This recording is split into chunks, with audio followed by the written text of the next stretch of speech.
Iran's Foreign Minister Mohammad Javad Zarif and head of the Atomic Energy Organization of Iran, Ali Akbar Saleh, have arrived in Vienna to join a final push for a comprehensive nuclear agreement with the P5+1 group of countries.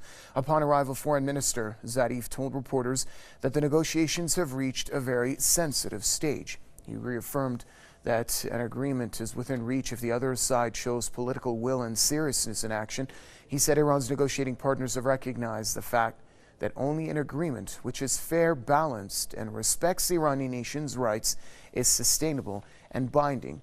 The Iranian chief negotiator is going to meet with U.S. Secretary of State John Kerry and Russian Foreign Minister Sergei Lavrov.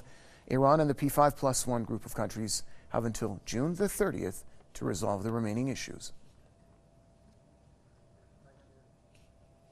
Well, we're now joined by our correspondent Homa Lezgi with the latest of the talks from Vienna. Homa? Yes, I'm standing outside the Hotel Palais Coburg now, where the negotiations are taking place. As you said, Foreign Minister Zarif arrived in Vienna this morning, and accompanying him was Mr. Salehi, the head of Iran's Atomic Energy Organization, also the vice president.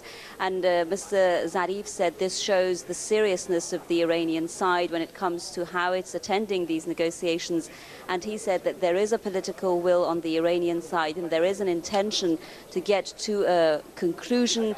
And he believes that the other side should also have that political will to make this happen.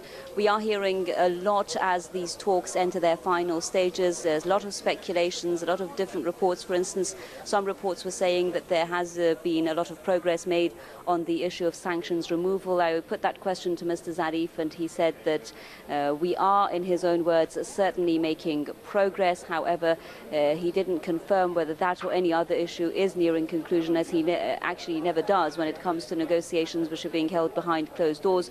But the sense that we got from his comments and also here in Vienna is that certainly all the sides taking part in the negotiations, Iran and the P5+1, want to make this happen. They want to have an agreement. Now, we know that the U.S. Congress has its own deadline of the 9th of July, basically, if it wants to have its 30 days time to review a possible agreement with Iran. So a lot of people here are speculating that the sides will, at least by that time, maybe 1 or 2 days before even the 9th of July, come to a final conclusion. Certainly we are going to pass the self-imposed 30th of June deadline. The talks are now entering their critical final stages, and it looks like with the presence of Mr. Salehi and from the US side, Energy Secretary Ernest Moniz, we're going to have a lot of technical discussions on the important matters. We know, Bardia, that apart from the main text, there's also 4 or 5 annexes, and one of those annexes includes the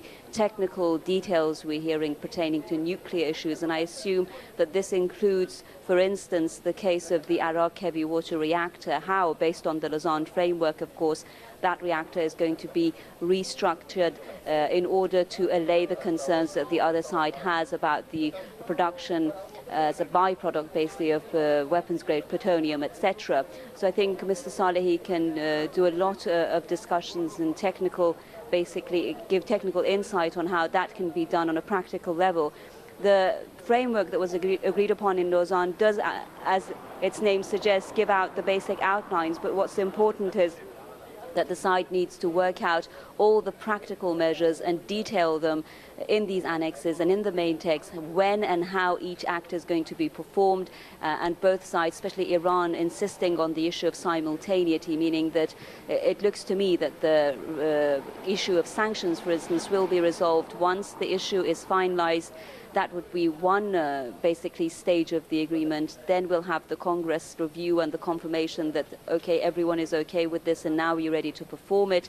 We're ready to basically implement the comprehensive joint plan of action. When the implementation basically starts, Iran will start taking the measures to limit the scope and level of enrichment, etc., based on the Lausanne framework, and then we'll see at the simultaneously, at least that's what Iran is asking, the other side removing financial and economic sanctions. We'll also have immediately, I'll just quickly add here, a new UN Security Council resolution being issued, annulling the previous resolutions against Iran, and basically reaffirming and confirming this agreement. This is also being discussed behind me at Hotel Coburg.